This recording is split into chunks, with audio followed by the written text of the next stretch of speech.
You got to find something that means something to you. Yeah. And then look at the way you're living and see how you can change it. You really, really do.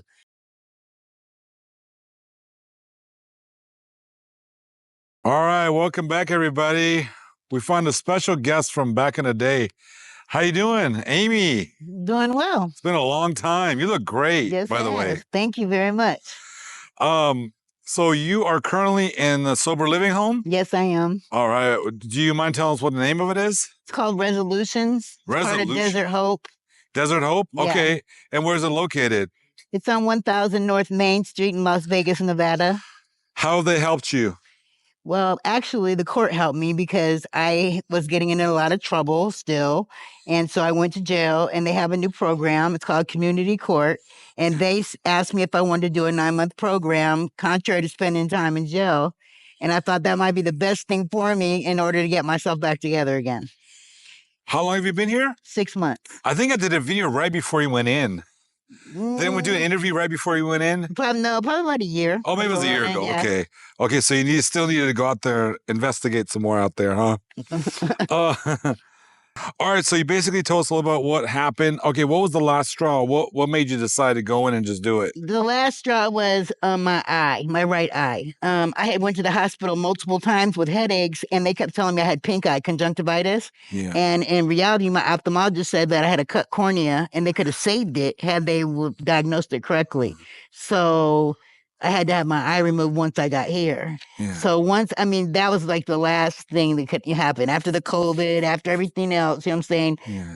The eye was really what did it. Plus, people were dropping left and right from fentanyl all over the neighborhood. And so I just didn't want to be a statistic. That was my next question. Did you have a lot of loved ones that were dying? Yeah.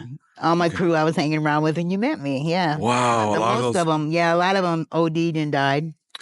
Now, there was a rumor out there in Naked City that you had passed away. I was really sad about that because I hadn't seen you for a while, and people were... One of the security guards said that he was sure that you passed away. How did that rumor start? Because I used to do such death-defying stuff all the time. I was running around with a wheelchair and robbing people and stealing from stores and whatever. Plus, I wasn't taking care of myself. I was really sick. When I finally did go to jail January 16th, I was very sick. I had pneumonia. You know what I'm saying? I was on my last leg, and I was about 85 pounds. Wow. Yeah, you were skinny. Yeah, very. You know, a lot of people watch this to get motivated, to get off, and some people haven't been to rehab. If you don't mind, can you describe the first few days of rehab when you came in? How were you feeling, and how they treat you? My first 2 days of rehab, it was scary a little bit for me because I didn't know anybody and I didn't know what to expect. But they put you in Desert Hope first, which is over off of Eastern and Desert End. But Twain, really. 2465 East Twain. You go there for 30 days, and they get you 5 days. You go to group 7 days a week, and then you do 5 classes a day, and you keep going. You know what I'm saying? And then they have town hall where they pump you up and everything, and you get some, motivation and good food and maid service. The first week was, like I said, it was kind of rough, but basically they acclimate you to it because they have you going to classes 7 days a week, 5 times a day. And so you're constantly, it's like you're soaking it in. Okay. All the information. And then they make sure you're very comfortable. They have maid service, gourmet food, everything. You know what I'm saying? Medication, whatever you need so that you're comfortable so that you can start your process of detoxifying. Then once you get through that 30 days, you go outpatient, which is where I'm at now in Resolutions. You have your own, you have a roommate, but most people, but I'm handicapped, so I have my own room. And then you go to outpatient 3 times a week. It starts out 5 times a week, and then 3 times a week, then down to 1 time a week. Then you graduate. And then what are your plans when you get out of here? How are you going to remain sober? I just want to be sober. I have to stay sober. I mean, it's a reality for me now. And I'm going to go to Arizona when I get out of here. What about, do you have a boyfriend that still uses or no? Yeah. Okay. What are you going to do with him? What are you going to do with Tyrone? If he doesn't stop using meth, I'm not going to do anything with him. He's 2 streets down from me. I haven't seen him in 5 months. Okay. Talk to him. Okay. Mm-hmm. You going to stay with him or? No. No. You're that serious about it, huh? Yeah. It's life or death for me now. I don't have any more choices. It's more like, either get off the drugs or die. You said it, everybody said I was dead because I was so fucked up that I looked like I was going to die. You know what I mean? Okay. So it's better that I came into a program and got myself clean. Yeah. And then now I'm learning to live life again. I'm reattached with my family. Like I told you before, I wasn't homeless. I could have always went home. My children, my grandchildren, I got things to, live for and think about. And you had a great life. How many master's degrees do you have? I have one master's degree in business and human rights. We're talking about that. You don't want to bring that up, but we should. I'm proud of you. Yeah. That's great. You're smart. A lot of people did comment about that. Speaking of that, did anyone contact you directly or help you out, or a couple people hit me up on the email. I mean, and they offered to help me out, but of course I was so whacked out of my mind. You know what I'm saying? I didn't accept any of their help at that time. I wasn't ready for any help. I just wanted to be out there running around. You're obviously a very smart lady. What would you like to do? What kind of work when you get out of here? Do you want to do a nonprofit or what? I remember you remember that? Yeah, I remember that. Yeah. So now I got the finances mostly capable to do a 501c if I should choose to, but I'm taking things slow because I am on disability now from Social Security, so I can only work like 20 hours a week. So I'm just taking it slow, and I'll think about that, as we go along. But I have to be. My sobriety has to be a bit longer before I start any kind of business. Smart. And then you have a contact information? You have an email you could share with us? Yeah, my email is williamsfisheramy@gmail.com. That's easy. Yeah. You have a Facebook or Instagram? Facebook, Amy Williams Fisher. Instagram, Amy AW Las Vegas. All right. Do you intend to stay in Las Vegas or are you moving out of state? I'm going to Arizona. I'm going to build a tiny home on my parents' property. Oh, that's amazing. What is one personal trait that you find? Hold on, let me ask you that again. What's a personal trait you most proud of? My tenacity.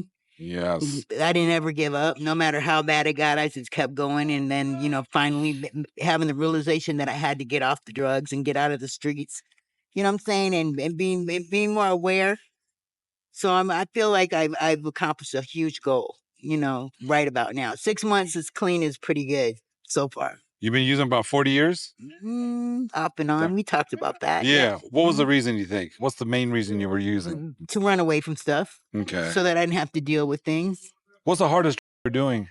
Can you describe the feelings of it makes you feel like calm, and then you get tired. You feel like everything's okay, and then when you do too much, what I'm saying, then you stop breathing and you die. So you're trying to cover some kind of pain, right? You're masking your pain. And then how long does the hit last? It can last anywhere from 6 to 8 hours. Okay, and then what's the withdrawals feel like? Like you're dying. It's like the worst case of flu or COVID you ever had. Okay, that's terrible. And then how do you get off of? What did you do?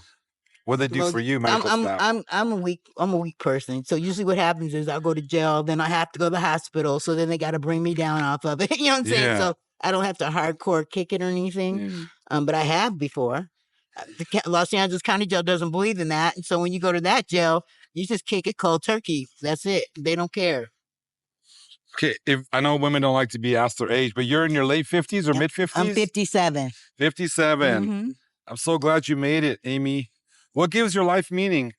My children, my grandchildren, my mother and father, my sister, and my little brother sometimes. What's your advice to people that have tried to get clean, but just keep going back to the streets? What's your advice to them? You keep bouncing it off the wall till it sticks. You're going to have to find something that sticks. I don't mean go to AA or smart, recovery or whatever. You got to find something that means something to you. Yeah. And then look at the way you're living and see how you can change it. You really, really do. Okay. How are you going to remain clean again? What's your steps? I'm going to just live my life. You know what I'm saying? I'm done. Done with it, huh? Yeah. You going to keep in touch with your sober friends? Yeah, of course. All right, Amy, we're almost done. How about some fun questions? Like what? Your past a little bit. Your freaky past. No, we're not going to talk about any of that shit. Eddie Murphy? Yes, I have. Yeah, in the Gap Band. I got to hear what happened with Eddie Murphy. Come on. Eddie Murphy, I met him at the Brown Derby. We got a room, partied for like 2 weeks, and then he went back to his life. Eddie Murphy partied with you for 2 weeks? Yeah. What's the Brown Derby? It's like a bar in LA. Oh, what year was that around? 80s? 80s, yeah. And then you guys got a room for 2 weeks. What, did his brother come in too? No, his brother didn't show up over there. It was just Eddie? And no, it wasn't just him, but I'm not naming anybody else that came over there. Yeah. Yeah. Anything crazy about Eddie? No, we're not going to talk about that either. I'm not trying to get sued for libel, no. I'm trying, you gotta ask. No. Well, Amy, thank you so much. Well, you're welcome. Let's keep in touch and update you. Okay. God bless you. God bless you too. Thank you, my friend. Oh, man.